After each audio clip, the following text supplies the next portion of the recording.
Erik Hite was a Tucson Police Department officer who lost his life in the line of duty 6 years ago. Today, his legacy lives on, serving others with a foundation in his name to help fellow first responders. June is the 3rd anniversary of the Erik Hite Foundation, and here to tell us more about what their mission is today is President and founder Noemi Hite and board member and fundraising chair Minette Powell. But that's actually wrong. It's not 3 years, it's 3 years of the child care. Yes, 3 years of the Child Development Center since we opened it, but as the foundation, we established it 4 years ago. Okay. Yes, 2 years after we lost Erik. And you've been going strong ever since. This is such a phenomenal foundation. Thank you. Honestly, I don't think any one of us can thank you enough for starting this and taking a tragedy and turning it into something truly beautiful that helps people every day. Thank you. But for people that don't know about it, tell us more about the foundation. We had the vision to keep helping in his name all the first responders. He was a 21-year veteran from the Air Force, so we include the military, law enforcement, and firefighters in our local city. Although, you know, Pima County is involved in there with the Sheriff Department.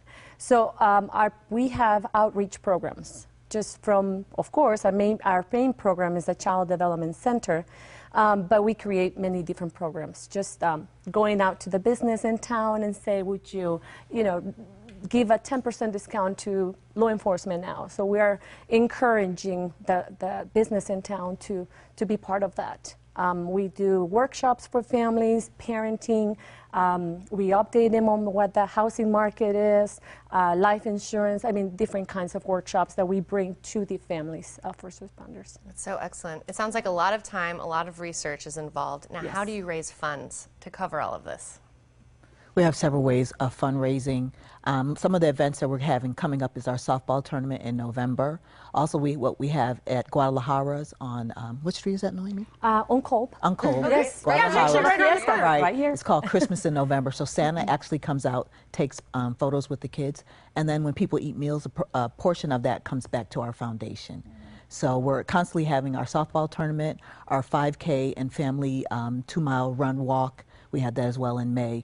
And also we have several donors, and we're starting something new in December called Days of Caring, or Caring Days, and we have certain donors that will donate a certain amount. We'll have a big dinner, and we're just constantly trying to find ways to fundraise and to keep our child care center going. And let's talk a little bit more about the child care center, because obviously as first responders, people are working in the middle of the night. They are not just a 9 to 5 Exactly. thing. Yeah. So how does that work? Yeah, because of the need, there's that gap. Child care is usually open 6:30 to 6:30 at night, and obviously our first responders don't work that schedule, unfortunately.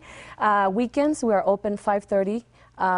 Every day, actually, 6 days a week. We're open 5:30 in the morning, and we close at midnight. Wow. 6 days a week. So we actually cover a lot of those hours that they need.